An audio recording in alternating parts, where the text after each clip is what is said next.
Very delighted to have the writer and director of the film Screenagers, Dr. Delaney Ruston. So let's welcome her. So Delaney, tell us about just what the film is about and where you got this idea from. Sure. Well, Screenagers is a film that looks at my personal story and stories of all different age groups about the impact of all this screen time on kids.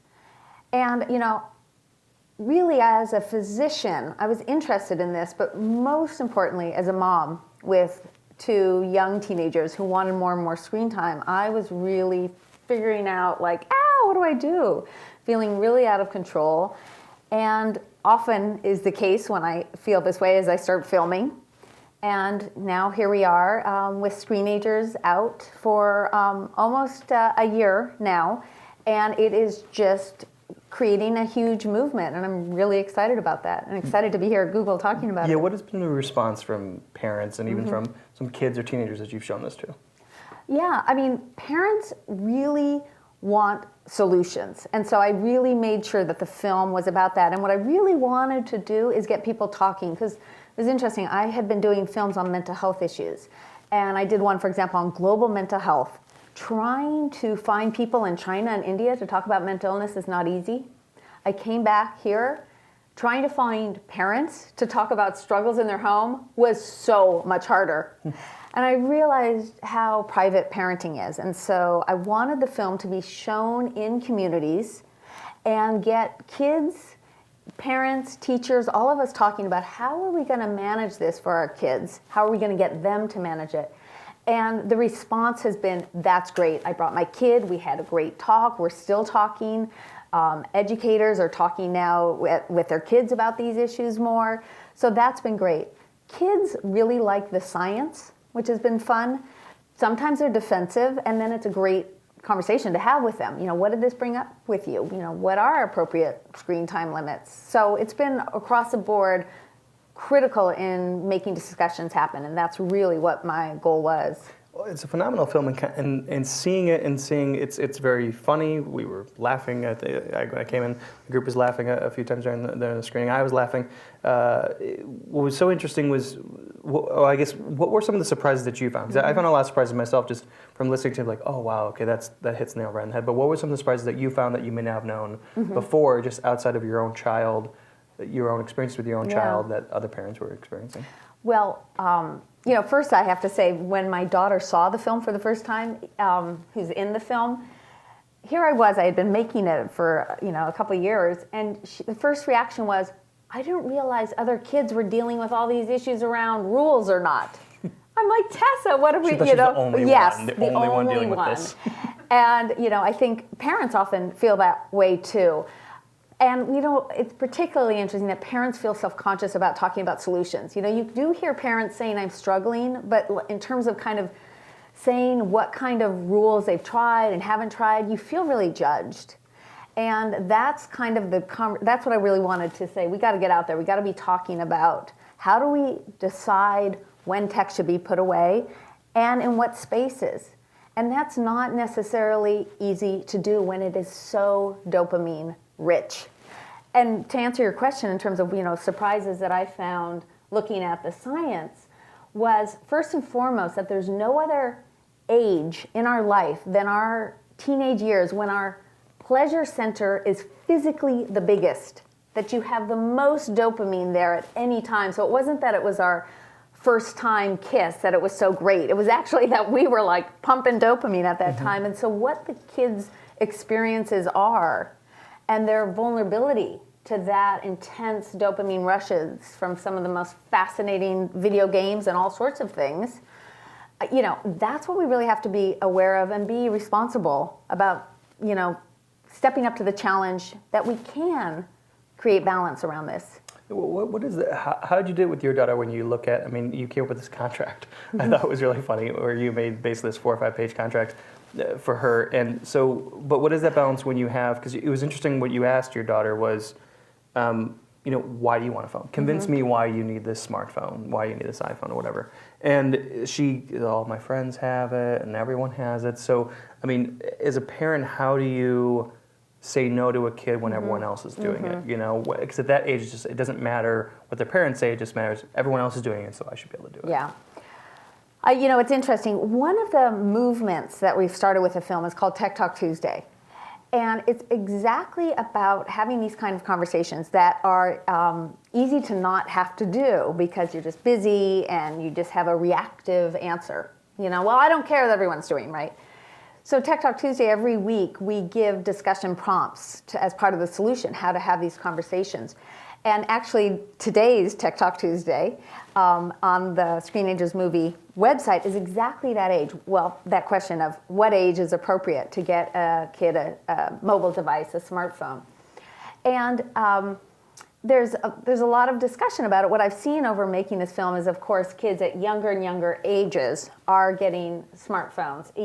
One recent survey, 7% of 4-year-olds own their own smartphone.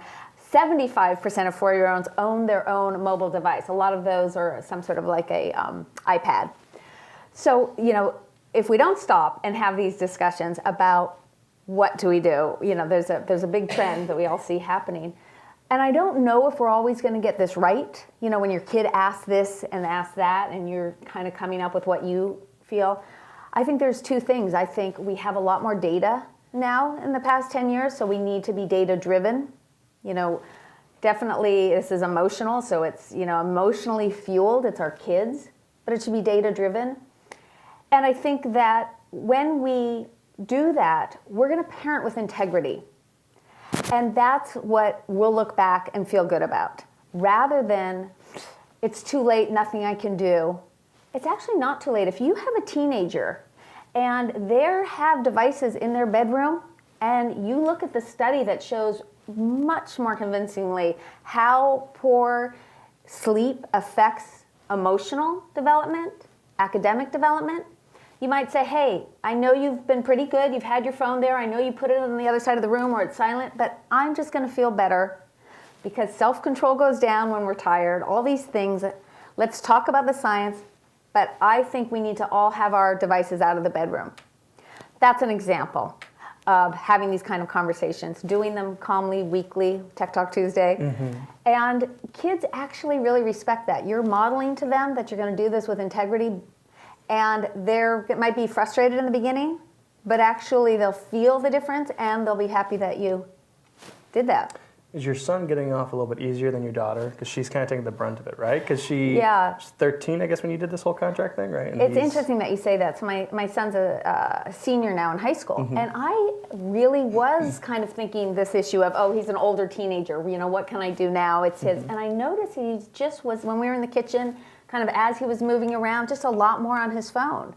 And I said, and it just snuck up on us. And I said, you know, what's going on? It seems like you're really kind of always on. And he said, wow, you know, you're right. And he went off his phone for a week just to kind of see how that felt. There were some frustrating times where he couldn't get directions or, you know, some things, and we had to talk about, okay, how are you going to preempt that? And he said it's helped him to reset. So it was a good reminder to me that all of us kind of need sometimes just a little poke and a little thing. And it's ultimately the goal, though, is really to get our kids to have that mindfulness, that they can experiment with this, because it truly is just a daily experiment about how do we live, you know, to our fullest when we have lots of things that we want to do online and offline. Yeah. All right, so I'm going to open up the audience questions. So one thing I've heard about anecdotally is teenagers having a lot more ergonomic problems, like in the wrists and neck, than they used to. I was curious if you ran across any of that in your investigations. Yeah, I mean, that absolutely, posture and other thumb tendonitis things are, you know, happening more. It's not, also nearsightedness is a discussion. We don't have a definitive, but absolutely anybody can be prone and get. It's not, you know, how much increased risk that is per person. It's hard to say because there's so many genetic and other factors going in. But with the different game devices in particular, you have some kids who are playing games 6 hours a day, and some of them are prone to having pain in those regions. obviously the movie focused on teenagers, but I'm wondering, younger kids are just as much into technology, and they don't have the ability to be rational and, to sort of understand data-driven, explanation. So what advice do you have on younger kids? I have a 4-year-old nephew who, had a temper tantrum when the iPad was taken away. So what can we as parents do to deal with the younger kids and technology? I think there's a lot of discussion about how we set parameters and have kids' involvement. And I think even at a young age, that is reasonable and a great approach. And so even in that setting, would it be more helpful if I gave you 10 minutes or 5-minute warning before your screen time is over? And that will go a long way in letting them feel like they're involved. But absolutely, they might cry and say, no rule will ever work here. And it's a question of, doing that kind of work now versus paying a lot more later. And I'll give you an example. The same study I mentioned earlier with young kids, it turns out that 25% of those parents are using devices for kids to go to bed with. And over half of them are using devices when they are shopping or want to get things done, right? Particularly also, obviously, when a kid is upset. So one concern is that, are we training them when they're uncomfortable, when they're upset, to go to a screen, as opposed to self-soothe, talk to a friend, exercise, other things? We're really giving that dopamine quick screen right away. And what I mean by pay later is that as they get stronger and bigger, and if they're really prone to this affinity, it can be a lot bigger struggles later on. So we do have a lot on screenagersmovie.com about addressing the different ages. And I'd say, I'm so fascinated as a physician, and all of us as individuals here, we know that certain people have stronger reactions to pleasurable stimuli. It's just a known thing. I do not like wine at all, but I know a lot of you must really like wine, right? I love sugar to I can't even put words. My husband, sugar, could totally live without it, right? And it's really, there's the same thing going on for a lot of people with screens, with video games, whatever the different things they're prone to.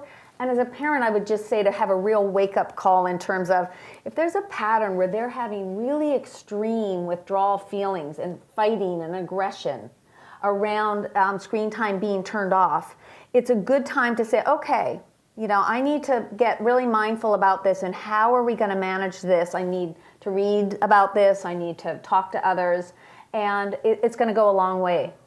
We see that in the film with the single mother who had the child. She was a single grandmother, right? Yeah, who had the kid who he just likes his video games. If I take him away, he punches the wall, kicks the wall, and stuff like that. He's just like, no. And it's interesting kind of seeing. And one of my favorite parts in the movie is when she goes to see that super cool social worker, counselor. Because again, as a physician that, I work with a ton of counselors, because, the way that we reframe and the outside help is so critical that I really wanted to put that in there. And I don't think, I think we really need a movement.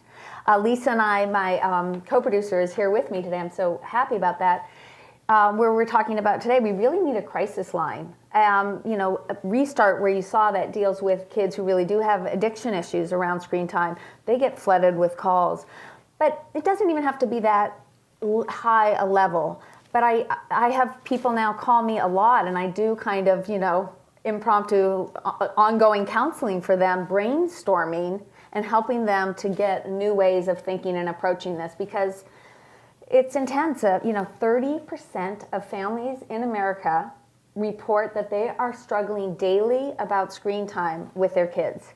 It's sad, but it's also, an opportunity. Yeah, it's like, if we can use this as an opportunity of how we're going to have resolution of conflicts, that's going to go a long way to teach them in their work, in their relationships. It's the number one thing that predicts for relationships is not how many cool things you guys do together or mountain biking in Marin, but how you resolve conflicts. And so, learning how to do that with small, frequent conversations, with really pinning yourself down. What are a few times that we don't think that tech should be used so that our relationships can be stronger? Why is it that 70% of parents allow kids to use devices in the car when that can be really valuable time? Like, let's wake up and say, sorry, it's not safe, it's not great. Let's listen to music together, let's be together. There are these kind of discussions we're having about rethinking how we're going to create these cherished moments. It's interesting too, because like it's seeing the kids be so attached to their screens and go right to the video game and try to be immersed in these worlds. Interesting, because when I was a kid, when we were kids, we would go play in the forest, and we would have to pretend like we were the Ninja Turtles or we were the Power Rangers or whatever, you know. And like, how would you suggest a parent going after that or going about that with their child, of saying, you know, there is a world out there, it's just in your head, and you can actually pretend and play out there versus just having to immerse yourself into World of Warcraft or Minecraft or whatever it is? Well, you know, I think that it gets to a bigger question of why do we care that kids not just be on screens all the time? And, you know, as a parent, I think that's really important that we think about where our kids are at, or as a mentor or teacher, and where we want to make sure that they get to offline experiences. And I break it down into three main things: creativity, communication, and competency. And what's really interesting about what you're saying about creativity, like create with your mind and be out there in the world, is it turns out when they survey what kids are doing on screens, only 3% of the time is content creation. It's pretty amazing, you know, when you can make videos, you can make music, you can write blogs. And frankly, you know, the reason is to create and to work is much harder than to play and to watch. And so our brain often will default.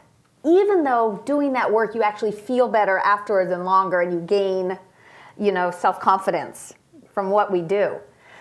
So I think that if your kid is not spending a fair amount of time doing mental creation or other creation, as one of those things, creation, communication, and competency, I think that's a great starting point to say, hey, I want to make sure you're also creating offline, you know, and having time to think with your brain and write it down. And also, let's relook at what you're doing online. You're in this game, that's fabulous. Hey, there's this program by which you could develop a game. So I think having that mindset can really be effective. So first of all, thank you very much. That was really amazing, and I guess probably a wake-up call for many people. So I have two questions. First question.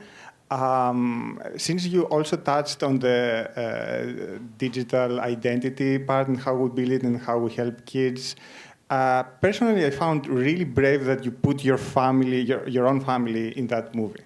And I would like to discuss what was the process of deciding how many of those scenes and how much of your family you should expose to the world, and assuming this movie goes really, really well, which I really hope and wish, your kids will probably become celebrities through this movie. So how do you weigh this thing of doing something for the world that is really meaningful versus introducing risks to your own family, if you may? Well, you know, I have to say I wasn't at all intending to put my family into this film. I thought it was, you know, just looking at video games and social media, and I didn't think it called for that. But it actually was because it was hard for me to find families who would let me in real time. Again, I think that we totally crave true, real moments. You know, and even reality TV is so, now we see it as so doctored. So that's ultimately, my kids had been used to my filming in the home for so long. And we didn't know what the film would become. They didn't know. Fortunately, since mainly it's my daughter, she has been okay and happy with the film, and she does a lot of the Q&As with me. She has moments when she sees parts in there where she's like, oh. And recently, this last week, I tried to film her on some emotional stuff that's happening. And she's 15, and she said, I don't know. I don't know if I want to be filmed now, Mom. I'm happy. You know, it's great about Screenagers. I'm just not sure. So it'll be interesting to see. I think, though, it would be great if everyone did this. Have your kids film you about what do you think you're struggling with balance and screen time, and film them. I mean, there's an incredible, we use it a lot in medicine to see how we communicate as physicians, right? We film the medical students and then we evaluate that. And everyone can be creating and have that self-reflection. Again, anything that we can do to make our kids more mindful, more curious about all of this, as opposed to just immediately pulled in, we're doing half our battle. We really are. How can we make the most out of this treasure? And what I mean is, first of all, I would hope that it will not become like a compulsory screening, but at least this movement will go far away and like, I don't know, like 60, 70, 90% of students, teenager students in the US will be able to watch it with their parents. Hopefully, perhaps the regulators also will have a chance. I don't know if we can have a screening at the Congress or something, but so if you could talk a little bit more how we could take this movement and move it along, and also one more follow-up. If you could have a follow-up to that movement to see how actually having seen the movement has affected families and the digital awareness. So to answer your first question about how to build this movement, how do we get all families and kids to see this movie? Because it's in 1 hour of their life, and yet screen time is somewhere around 7 hours a day for kids and adults, not including schoolwork and not including work. It's an incredible, so with this 1 hour to get us to think, what do we agree with, what do we don't, what is the science, what science do we need? We are all for it. We have now almost 2,000 screenings that are scheduled, that have been booked around the country and in about 20 different countries. And we're working with many different companies who brought it, Pixar and Lucasfilms and a lot of tech companies and all over. And we really believe that it is about bringing people together. And so at screenagersmovie.com, anyone can bring it to their church, to their after-school activity program. So please, I think that all of you help us in getting the word out to bring it to schools and whatnot. And the other thing that everyone can do today is that Tech Talk Tuesday, next week will be our 50th week of doing it. If you take a pledge to do one of them on our website, it's basically saying to your kids, hey, I want to take a pledge to not be reactive, i.e. what I always do is I do the grab and stab. I grab my daughter's phone and then I kind of stare at her in the eyes I told you not to be on it then. And through doing these Tech Talk Tuesdays, calm conversations, I've really become less reactive and more curious and able to deal with that. So I hope people will do the Tech Talk Tuesday pledge. In terms of a follow-up movie, something just a couple weeks ago, the Today Show had a group of teenagers that they showed the film to, and then they had them give up their phone and technology for a week, and they saw what happened. So it's at our website, and it's fun to watch. But so we'll see what the next full feature film will be. Yeah. So this is a really funny timing in terms of the screening, because I'm a very recent teenager myself, and I also for the past month I've given up social media just to basically disconnect. What was mentioned in the movie, we are hooked and addicted, but a lot of us have that yearning to not be and to not be controlled by what we feel is very addicting. So I just want to say, first of all, this is such a great film and really touched upon a lot of very relatable experiences. Already, being on social media, I'm so much more productive at work. I'm actually doing things that I enjoy outside of just mindlessly scrolling. I think when I don't know if you've thought about this or have the answer, but something I'm just thinking about is the condition of the screen. So obviously if we have screens, it's very distracting. It's something we can look at, and wherever you go, the cafe, the bus, everywhere, everyone is just looking down at their screens. But more and more people now are saying that the future of tech is very quickly becoming screenless. the Google Home, Alexa, like all those things, the watch, or I guess the watch is still a screen, but you get what I mean, right? So do you think that the problem lies in the screen itself, or is there something just about technology that is the real challenge? Well, I think you've really hit on something that is key, is what you did is you replaced it, right? And as a physician that works in primary care, half of what I do is behavior change. And it's not, okay, you got to stop smoking cigarettes. It's what are we going to do in place of that urge when you have it, right? It never works to replace with a vacuum. So fantastic that you are doing other things that you're excited about. I would say that the other thing that I'm excited that you're talking about is that you're modeling, right? You are here in the cafe and you're probably having a better conversation, or you're just breathing. I know you do a lot of mindfulness stuff. You're taking that moment to kind of refresh your brain. And that modeling is key. It turns out that I just learned that 80% of parents think they actually are good models. If you were highly educated, you were more likely to think that. And I think it's in part because we justify, I have to do it for work, and kids, well, it's different. We need to figure out how to model in terms of change like one behavior. Like, you know what, I'm gonna work, I'm gonna say to my kids, I really am checking too much during dinner. And I'm gonna say to them, I'm gonna work on this. Guys, help me. Because to change behavior, it takes a lot of different issues. Again, on Screenagers movie site, I spend a lot of time on that because you made it seem easy, but it's often not so easy. Your real question, though, is in terms of screen time, is it the screen? What is it? I think a big thing that we have to know is that our brain does not like to be bored, right?